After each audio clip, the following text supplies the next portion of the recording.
दोस्तों, अगर देखा जाए तो इस धरती पर जिस तरह से टेक्नोलॉजी रूस के पास है, उतनी धरती पर मौजूद किसी भी देश के पास नहीं है। रक्षा क्षेत्र को लेकर देखें तो धरती पर सिर्फ रूस ही एकमात्र वो देश है जिसके पास हाइपरसोनिक मिसाइल मौजूद है। बाकी देश सिर्फ हाइपरसोनिक मिसाइल होने का दिखावा कर रहे हैं। अगले 3 या 4 सालों तक अगर भारत की रफ्तार यहीं रही तो भारत धरती पर मौजूद दूसरा देश होगा जिसके पास ऐसी महा मिसाइल मौजूद होगी, यानी ब्रह्मोस टू हाइपरसोनिक मिसाइल। यही कारण है कि रूस से लेकर अमेरिका तक सारे के सारे देश भारत की तकनीक को सलाम कर रहे हैं, यहां तक कि रूस भी।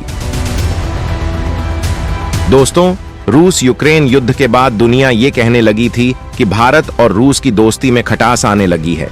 रूस चीन की तरफ रुख कर चुका है और भारत को लगातार अवॉइड कर रहा है, अनदेखा कर रहा है। लेकिन क्या ये सच है? तो जवाब है बिल्कुल नहीं, क्योंकि रूस ने दुनिया ये बताने के लिए कुछ बड़ा कर दिया है कि भारत रूस की दोस्ती आज भी उतनी ही अडिग है जितनी पहले थी, बल्कि पहले से ज्यादा प्रगाढ़ हो गई है। दोस्तों, असल खबर बताने से पहले हम आपको बताना चाहते हैं कि हमने आपको 2-3 दिन पहले एक वीडियो बनाकर ये जानकारी दी थी कि रूस भारत को अपना 5वीं पीढ़ी का योद्धा यानी Su-75 चेकमेट देने की कोशिश कर रहा है, यानी प्लानिंग कर रहा है, क्योंकि चीन के पास J-20 विमान है जो 5वीं पीढ़ी का है। और भारत के लिए टेंशन वाली बात यह है कि पाकिस्तान जैसा देश भी 2-3 सालों में 5वीं पीढ़ी का विमान रखने वाला देश बन जाएगा। ऐसा इसलिए क्योंकि पाकिस्तान चीन से J-20 विमान लेने की प्लानिंग कर रहा है। अब भारत ऐसा होने नहीं दे सकता कि पाकिस्तान के पास 5वीं पीढ़ी का जेट हो और भारत के पास सिर्फ 4.5 जनरेशन के विमान। भारत ये सोच ही रहा था कि रूस ने भारत की सारी टेंशन ही खत्म कर दी। जैसा कि हमने आपको बताया कि हमने आपको हाल ही में बताया भी था कि रूस भारत को अपना Su-75 चेकमेट देने की कोशिश कर रहा है, और आज वो खबर आ चुकी है जिसने चीन की धड़कनों को बढ़ा दिया है और पाकिस्तान को खून के आंसू रुला दिया है, क्योंकि भारत के जिस राफेल और तेजस से पहले से ही चीन और पाकिस्तान परेशान थे, अब तो भारत की धरती पर सबका बाप उतरने वाला है। जी हां, रूस ने खुला ऐलान करते हुए अपने Su-75 चेकमेट लड़ाके को लेकर आज वो ऐलान कर डाला है जिसका इंतजार भारत के हर एक देशवासी को था। इस महान योद्धा को भारत खरीदने वाला था, लेकिन इसकी एक बड़ी दिक्कत भारत के सामने आ गई है। लेकिन भारत जैसे देश की दोस्ती को देखते हुए राष्ट्रपति पुतिन ने भारत की वो रही सही टेंशन भी खत्म कर दी है। दोस्तों, वो कौन सा विमान है, किस तरह का विमान है, और चीन, अमेरिका और पाकिस्तान क्यों नहीं चाहते कि रूस ये विमान भारत के दे दे, और सबसे बड़ी बात, चीन क्यों भारत आने वाले इस ये फाइटर जेट के सामने टिक नहीं पाता है? इन सारे सवालों के जवाब हम आपको देने वाले हैं। लेकिन उससे पहले भारत और रूस की दोस्ती के लिए अपने सपोर्ट के रूप में इस वीडियो पर पहले अपना एक लाइक जरूर कर लीजिए, और वीडियो देखने के साथ ही कमेंट में जय हिंद जय भारत लिखकर अपना मत भी जरूर दीजिएगा। चलिए आज की इस जबरदस्त खबर को विस्तार से आपको बताते हैं, तो वीडियो लास्ट तक देखते रहिएगा। आखिरकार रूस ने दिया चेकमेट पर जबरदस्त ऑफर। जिस फाइटर जेट का इंतजार भारत को था वो अब मिलेगा। दोस्तों, जिस तरह से भारत ने इसी साल ये फैसला कर लिया है कि वो कुछ भी करके इसी साल यानी 2024 में ही 5वीं पीढ़ी के विमान के साथ भारतीय वायुसेना को लैस करना चाहती है, मोदी सरकार इसे एक मिशन के तौर पर ले रही है। अब भारत का मूड जानकर अमेरिका, ब्रिटेन और फ्रांस, ये 3 देश भारत के सामने कई तरह के ऑफर रख चुके हैं।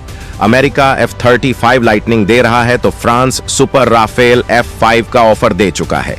इधर ब्रिटेन की नामी कंपनी रोल्स रॉयस और BAE सिस्टम भारत को 5वीं पीढ़ी के विमान में इस्तेमाल होने वाला इंजन बनाकर देने की बात कह चुके हैं, जो 130 किलो न्यूटन का होगा, जो 6वीं पीढ़ी के विमानों तक भारत के लिए पर्याप्त है। लेकिन कुछ है कि भारत को संतुष्ट नहीं कर पा रहा है। अब भारत की इस डिमांड पर रूस खुलकर भारत के लिए आगे आया है। रूस ने भारत को अपना Su-75 चेकमेट विमान सौंपने का ऐलान किया है, जो ताकत के मामले में दुनिया के सबसे एडवांस फाइटर जेट्स में शुमार है। हालांकि जब रूस ने इस विमान को पहली बार अपने एयर शो में दिखाया था, तभी इसको लेकर भारत को रूस ऑफर कर चुका था, लेकिन तब भारत ने ये कहा था कि ये फाइटर जेट भारत की डिमांड के मुताबिक है और ये बिल्कुल वैसा ही विमान है जैसा भारत को चाहिए। लेकिन भारत को इस विमान की कीमत कुछ ज्यादा लग रही थी और इसको लेकर भारत ने रूस के सामने ये बात रखी भी थी कि इसकी कीमत कुछ ज्यादा है। और लेकिन उसके बाद रूस और भारत इस फाइटर जेट को लेकर कभी भी एक टेबल पर नहीं आ पाए थे। हाँ, लेकिन बीच बीच में बातचीत जरूर होती रही है, लेकिन भारत की जो असली टेंशन है यानी इस विमान की कीमत, उसको लेकर रूस कभी भी भारत से कभी भी खुलकर नहीं बोला था। लेकिन अब रूस को यह लग रहा है कि हो ना हो भारत अब कभी भी अमेरिका, ब्रिटेन या फिर फ्रांस से 5वीं पीढ़ी के विमान पर डील कर सकता है। तो अब रूस ने भारत की जो टेंशन थी यानी चेकमेट की कीमत, उसको लेकर यह कह दिया है कि वो इसे भारत की तय कीमत पर ही बेचेगा, यानी जो भारत कहेगा उसके मुताबिक ही भारत को बेचने के लिए तैयार है। आप ये खबर देखिए, Russia whose India with reduced costs and promises of Su-75 fighter, यानी रूस ने भारत को Su-75 चेकमेट लड़ाकू विमान को कम कीमत पर देने का वादा किया है। वास्तव में इस बेहतरीन विमान को खरीदने का यह भारत के लिए गोल्डन चांस है, क्योंकि रूस उस विमान की कीमत कम करने के लिए कह रहा है जो Su-57 जैसे उन्नत योद्धा का भी बाप है। अब आप खुद सोचिए कि ऐसा विमान भारत को बेहद कम कीमत पर मिल रहा है। अब इससे जुड़ी एक और बड़ी खबर यह है कि इस विमान की प्रदर्शनी सऊदी अरब में लग भी रही है। 4 से 6 फरवरी तक सऊदी अरब की राजधानी रियाद में वर्ल्ड डिफेंस शो 2024 3 प्रमुख विमानों का प्रदर्शन हो रहा है। ये 3 विमान है evolution IL-76, Sukhoi Su-75 checkmate और मिकोयान MiG-35। इनमें भी जो प्रमुख विमान है वो है Su-75 चेकमेट। इसमें भी इसके 3 वेरिएंट तैयार किए जा रहे हैं, 1 सीटर, 2 सीटर और मानव रहित विमान। अब रूस भारत का दोस्त है, तो हो सकता है भारत अगर इस विमान को खरीदता है तो फिर जो मानव रहित Su-75 चेकमेट है, जो रूस का भविष्य का योद्धा साबित होगा, वो भारत को मिल जाए और उसकी तकनीक भी। रूस ने कहा है कि वो अगले 15 सालों में 300 चेकमेट विमान बनाएगा। वहीं दोस्तों, भारत की प्लानिंग फ्रांस से राफेल F5 भी खरीदने की भी चल रही है। हालांकि आपके मुताबिक भारत को किस देश से और कौन सा विमान खरीदना चाहिए? अमेरिका से F-75, ब्रिटेन से 130 किलो न्यूटन का इंजन या फिर उसका 6वीं पीढ़ी का टेम्पेस्ट विमान, या फिर फ्रांस से सुपर राफेल? भारत के लिए कौन सा विमान बेहतर रहेगा? कमेंट में लिखकर जरूर बताइएगा।